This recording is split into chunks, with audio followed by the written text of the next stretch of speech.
Isang mapagpalang araw po ang pagbati po dito po sa Chiang Rai, Thailand.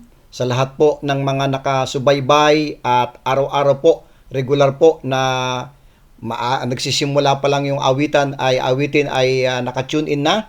So maraming salamat po sa inyong patuloy po na pagsuporta po dito po sa ating Daily Load of Benefits broadcast. At ito pong ating Daily Load of Benefits broadcast ay kinuha po natin dito po sa Psalms 68:19. Babasahin ko po, naka-plus po na po sa inyong screen. Blessed be the Lord who daily loaded us with benefits, even the God of our salvation, Selah. So kaya po naniniwala ako na araw-araw po ang Panginoon po ay sapat po, sagana po ang kanyang mga provision po sa atin.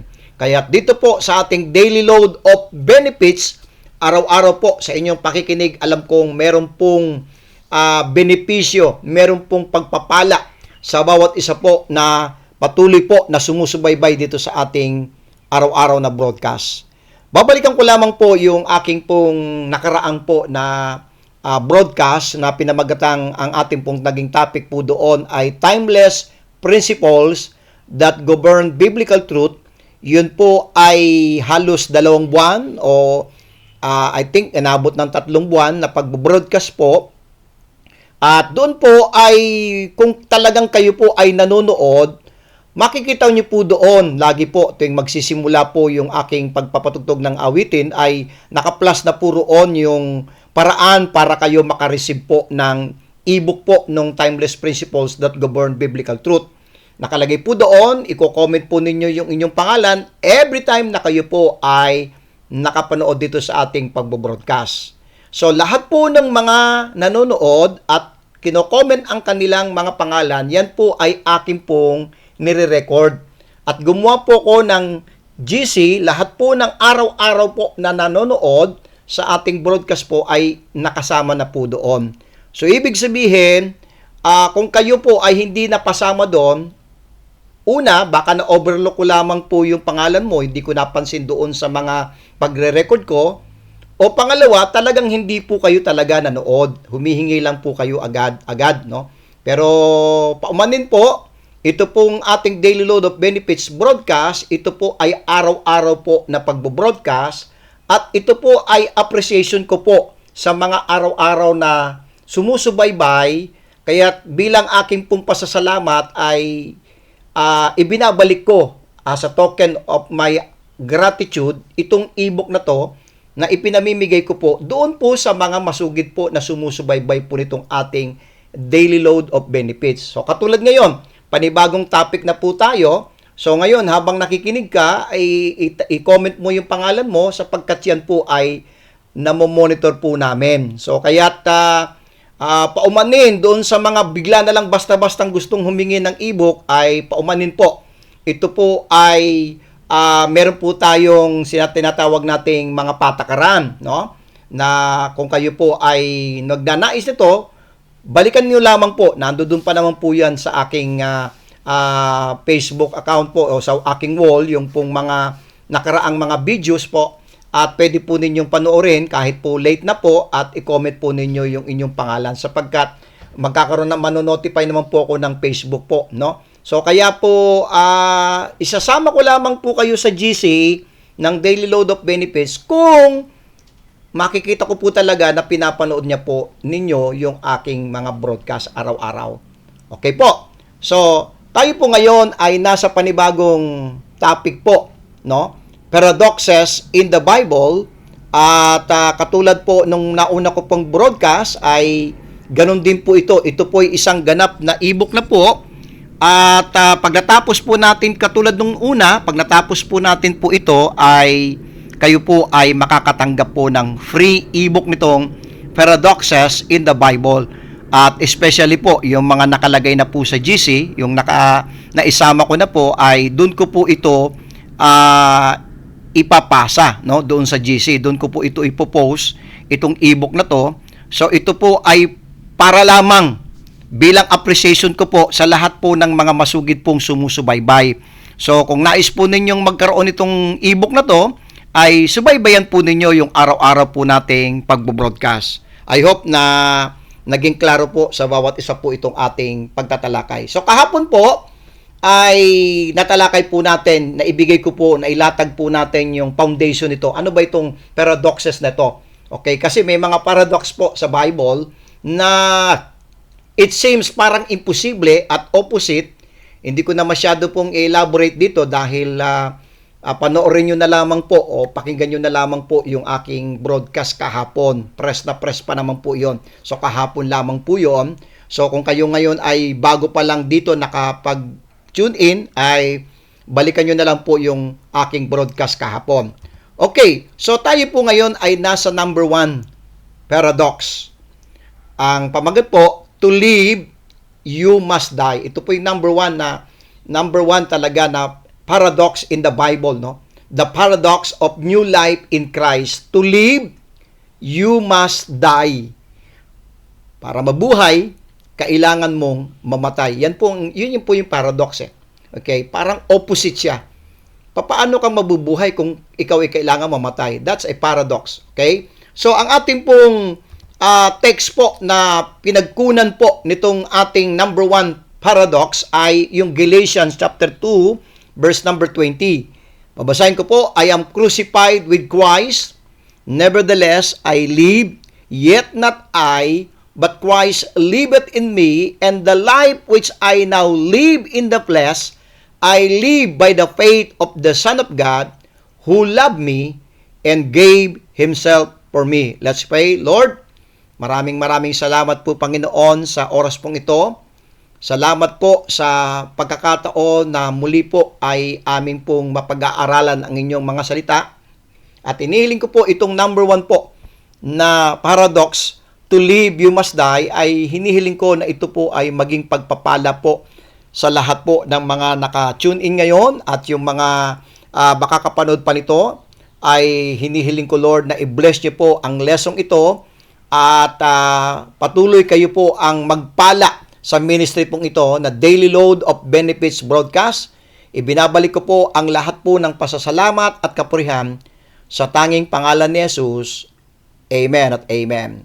So tayo po ay nasa number 1, to live, you must die. Let's go to my introduction.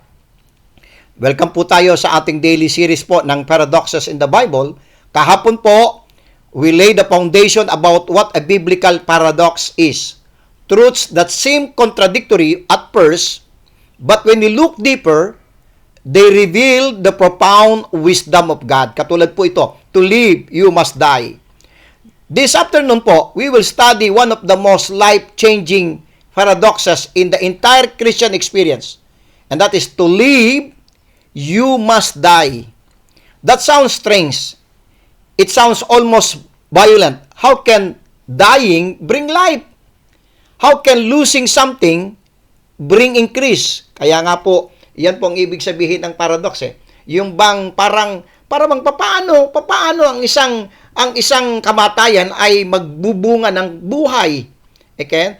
How can losing something bring increase? But when we study scripture, we find that this paradox is at the very heart of the gospel. Every believer who wants to grow must understand this truth.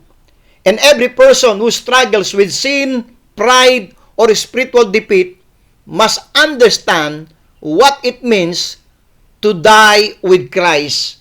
Ito pong verse po na to, favorite verses po, madalas po ito po ay nagiging memory verse. I am crucified with Christ, nevertheless I live, yet not I, but Christ liveth in me, and the life which I now live in the flesh, I live by the faith of the Son of God, who loved me and gave Himself for me. So, let's open our hearts as God teaches us this great spiritual principle. Let's go to my first point. Dito po sa to live, you must die. We must understand the meaning of dying with Christ. Kailangang maunawaan natin ano bang ibig sabihin ng dying with Christ. Sabi dito sa ating verse sa Galatians 2:20, I am crucified with Christ. This is not physical death. Nung sinabi ni Pablo na I am crucified with Christ, this is not physical death, this is not suicide, this is not emotional depression. This is spiritual identification. It means my old simple self, my old simple desires, my old simple identity has been placed on the cross with Jesus Christ. Amen. Yung ating simple self, okay, yung ating simple desires, yung ating simple identity, mamaya mababasa po natin sa Romans chapter 6, ito po ay has been placed on the cross with Jesus. When Christ died, He died for me. Amen. When I am in Christ, I died with Him. Ulitin ko po. When Christ died, He died for me. Namatay siya para sa atin. At nung tayo ay napakay Kristo, I died with Him.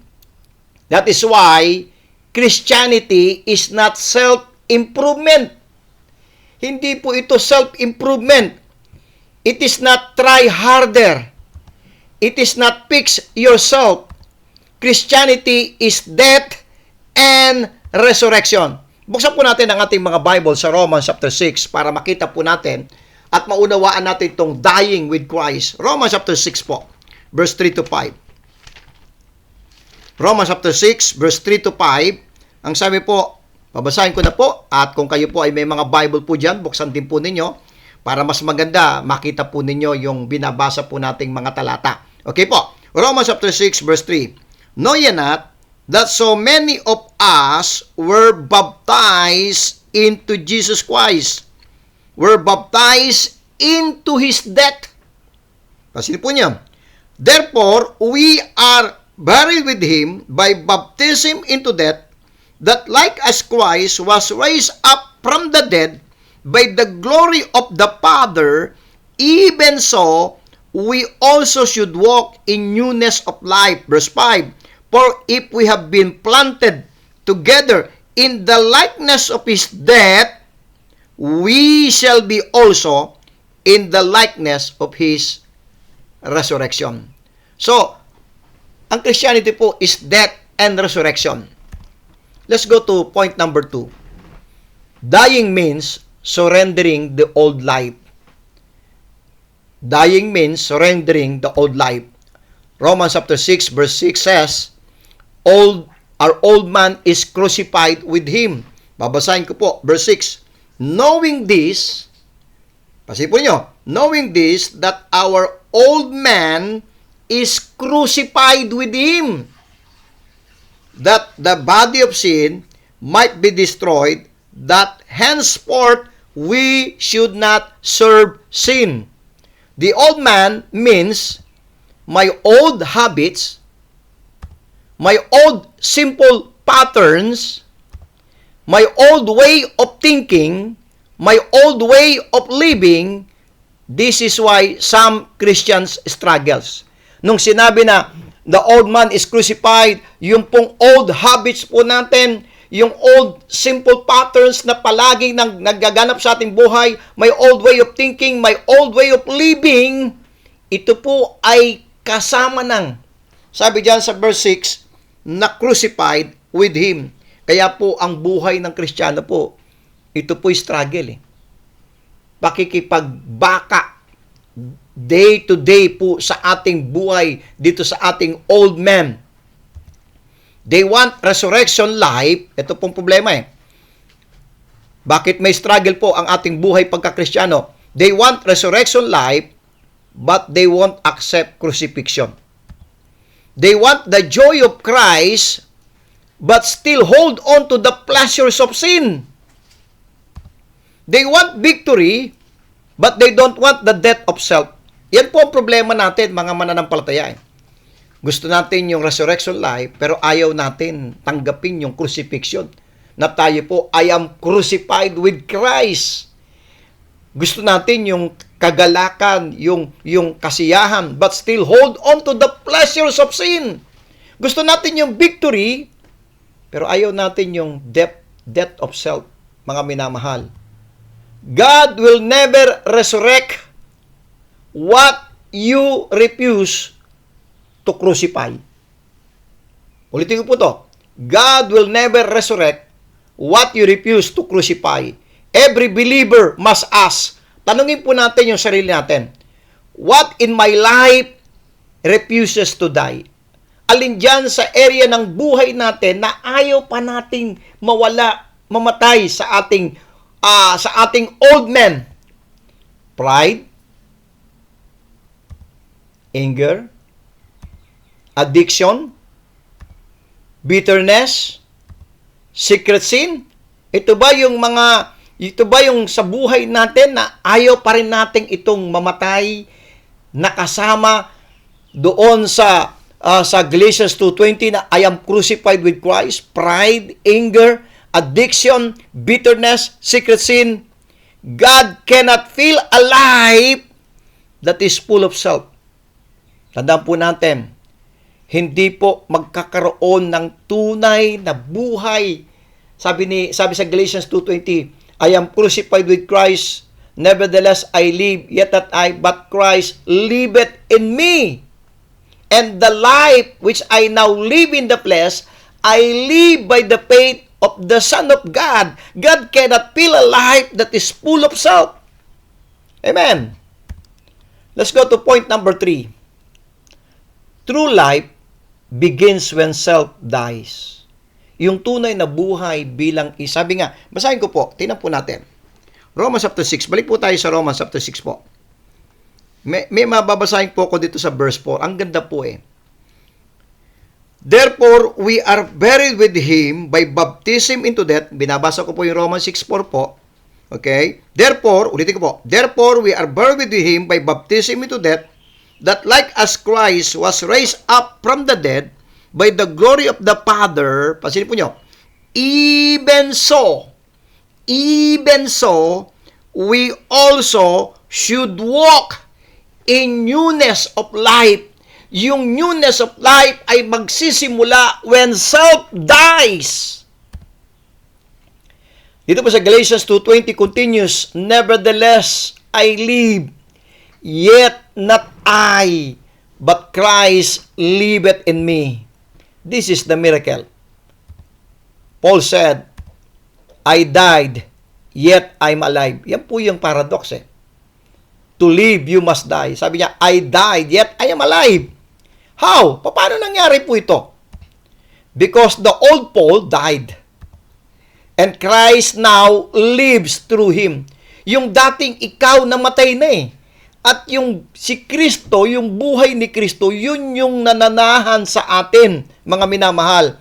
Listen carefully po. Makinig po tayo maigi po dito. You will never know the real Christian life until you stop living your own life. Hindi po natin maintindihan at maunawaan yung tunay na buhay ng isang Kristiyano hanggat hindi po tayo humihinto na mabuhay para sa ating sarili. Kaya sabi ni Pablo, nevertheless I live, yet not I, but Christ liveth in me. Christianity is not, I will try to be like Jesus. Hindi po ganun ang Christianity. Tatry natin, susubukan kong maging katulad ni Jesus. Christianity is, Jesus will live through me. Okay? Si Kristo po, nabubuhay po sa pamamagitan natin. Kaya nga sabi ng verse, but Christ liveth in me. Amen? That is the paradox. Okay? Yan po yung paradox eh. Hindi ikaw ang nabubuhay sa sarili mo, si Kristo ang nabubuhay para sa iyo. Let's go to point number 4. How do we die daily? How do we die daily? 1 Corinthians chapter 15. Buksan po natin ang mga Bible natin. 1 Corinthians chapter 15 po. Sabi po sa 1 Corinthians chapter 15 and verse number 31. Sabi po sa 1 Corinthians 15:31, I protest by your rejoicing which I have in Christ Jesus our Lord. Sabi ni Pablo, I die daily. Daily. This is not a one-time event. This is a daily decision. Ito po'y araw-araw na pagpili, desisyon ng ating buhay. Sabi ni Pablo, I die daily. Die to your own will. Naalala ko yung sinabi ng ating Panginoon doon sa Luke chapter 22, verse 42, not my will, but thine be done. Araw-araw. Paano po tayo mamamatay daily? Ano itong mga bagay na to na dapat araw-araw? Die to your own will. Hindi yung kalooban mo, kundi, sabi ni Kristo, kundi yung kalooban ng Diyos. Die to simple desires. When temptation comes, say, the part of me is already dead. Romans chapter 6, verse number 11. Romans chapter 6 and verse number 11. Sabi po sa Romans chapter 6, verse number 11, likewise, reckon, ibilang mo. Okay? Isipin mo na ano? Reckon ye yourselves to be dead. To be dead indeed unto sin, but alive unto God through Jesus Christ our Lord. Kapag dumarating yung mga tukso, sabi mo, the part of me is already dead. How do we die daily? Die to your own will. Die to simple desires. Die to pride and ego. A dead person cannot be offended. Alam niyo, mga problema, minsan, nandiyan pa rin yung ego natin, yung pride natin. Kaya, pag tinatamaan, nasasaktan tayo, na-open tayo. Pero ulitin ko po, sabi ni Pablo, I die daily. Die to personal plans. Lord, what do you want for my life? Minsan, marami tayong mga pangsarili nating mga plano, mga balakin, mga pangarap. Hindi po masama po yun. Pero lagi nating tatandaan, kailangan yung mga plano natin na yan, nakadugtong doon sa salitang, Lord, ito ba yung kalooban mo? Panginoon, ito ba ang nais mo para sa aking buhay? Tingnan po natin sa Acts chapter 9. May magandang tanong po si Pablo nung na-encounter po niya ang ating Panginoon. Acts chapter 9, dito po sa road to Damascus. Yung kanyang conversion dito po sa Acts chapter 9. Babasahin ko po sa Acts chapter 9. May sinabi po dito na napakaganda po ang si Pablo po. Sabi niya, okay, verse 6, Acts chapter 9, verse number 6. And he trembling and astonished said, Lord, what wilt thou have me to do?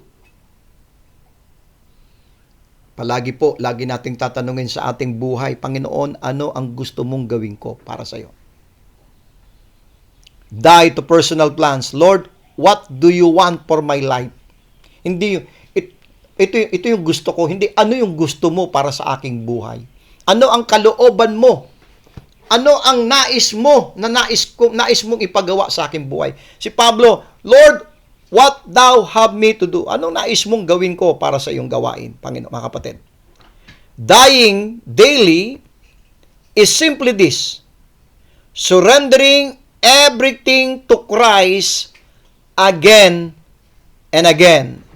Romans chapter 6, verse number 13. Romans chapter 6, verse number 13. Sabi sa Romans chapter 6, verse number 13, neither yield ye your members as instruments. Ito po ay hindi magaganto kung hindi po natin isusurrender sa ating Panginoon lahat-lahat.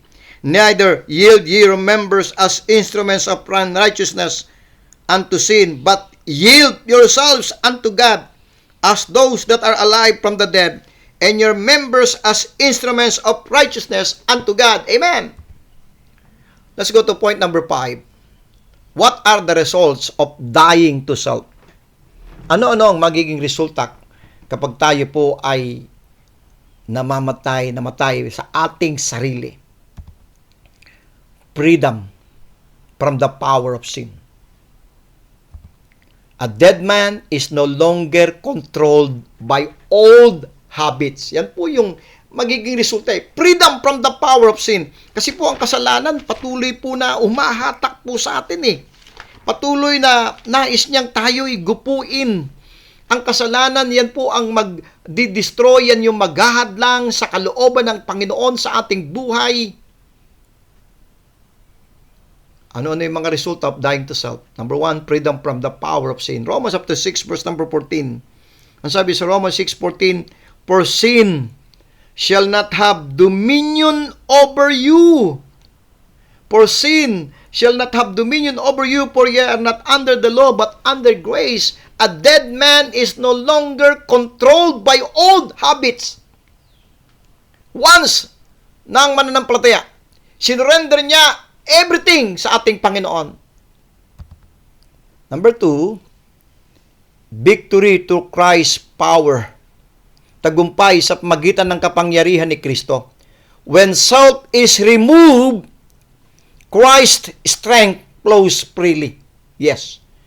Kapag ka po natutunan po natin na yung sarili natin ibaba, yung kapangyarihan ni Kristo ay ang ganda ng daloy nito sa ating buhay. Victory through Christ's power. Number 3, peace that passes understanding. Amen. Self always fights. Self always fights. A surrendered person rest. Yes. Kapag ka lahat po ay ipinagkatiwala natin, ipinatalaga natin sa ating Panginoon. A surrendered person rest. Number 4, a fruitful Christian life. Yan po yung mga resulta of dying to self. Just like a seed must die in the ground to bear fruit. Alam niyo po ba yung mga seed? Mamaya po sa illustration natin mamaya.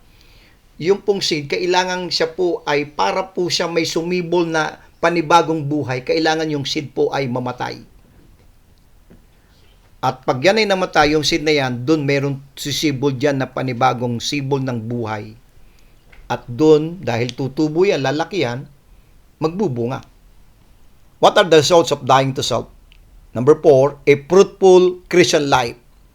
A believer must die to self to bear spiritual fruit. Amen.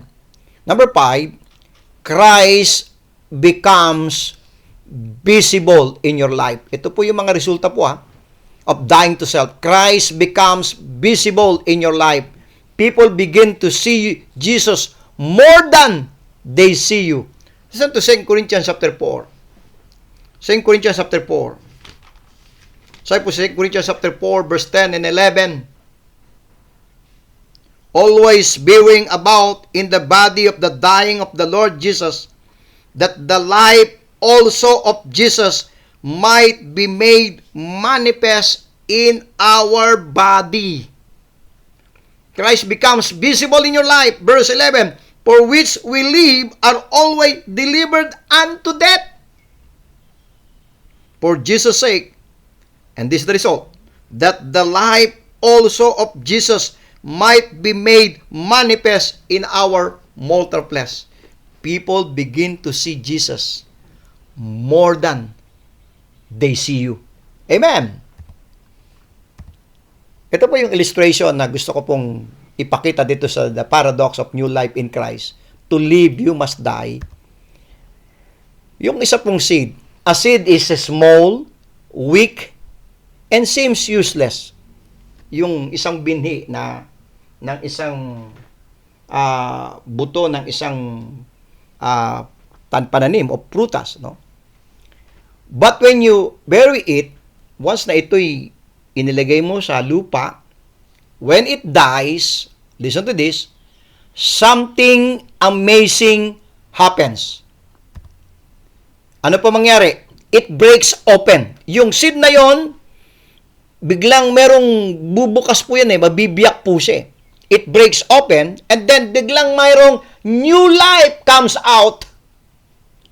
It grows, it becomes fruitful. Amen. If you keep the seed in a bottle, it stays comfortable but dead. The same is true for us. if we allow our old nature to die, the life of Christ will grow in us. If we refuse to die, here's the problem. We remain spiritually fruitless. Kapag ayaw nating mamatay sa sarili, mananatili tayong spiritually na walang bunga. Hindi nagiging kagamit-gamit sa kalulatian ng ating Panginoon. At yun po'y nakakalungkot, mga minamahal. Application questions po tayo. What part of your life needs to be crucified? Saan po sa area ng buhay natin na kailangang makrucified? What are you holding on to that hinders spiritual growth? Ano-ano yung mga bagay na humahadlang, bakit hindi ka lumalago? Isipin mo ito, kapatid.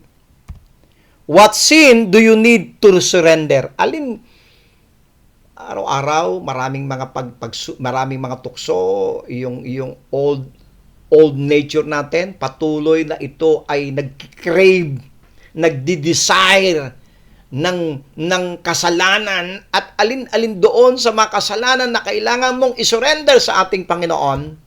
What attitude or desire must die so Christ can live through you? Tingnan po natin itong mga tanong na ito sa ating buhay. Tumako po tayo sa ating conclusion dito sa ating number 1, to live, you must die. Conclusion po. To truly live, you must die. Yan po yung paradox eh. Die to the old life, die to sin, die to self, because on the other side of death is victory. Amen. Kailangang mamatay sa old life, sa kasalanan, sa sarili, dahil doon sa other side ng kamatayan, naroon ang victory. Naroon ang joy. Naroon yung freedom. Freedom. Kalayaan na gawin yung malaya mong magagawa yung kalooban ng Panginoon sa iyo. Malaya mong maisasagawa yung paglilingkod, karampatang paglilingkod sa gawain ng Panginoon. Because on the other side of death is victory, joy, freedom. Is Christ living in you.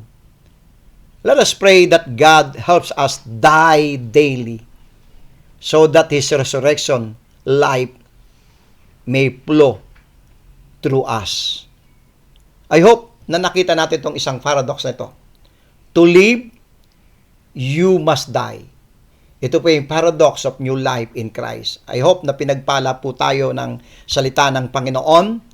At minsan pa po ay maraming salamat po sa lahat po ng mga naka-tune in po dito at sumusubaybay. At kung sakaling ikaw man ay na-late mo nang napanood ito, i-comment nyo pa rin yung inyong pangalan at yan po ay namomonitor po namin po.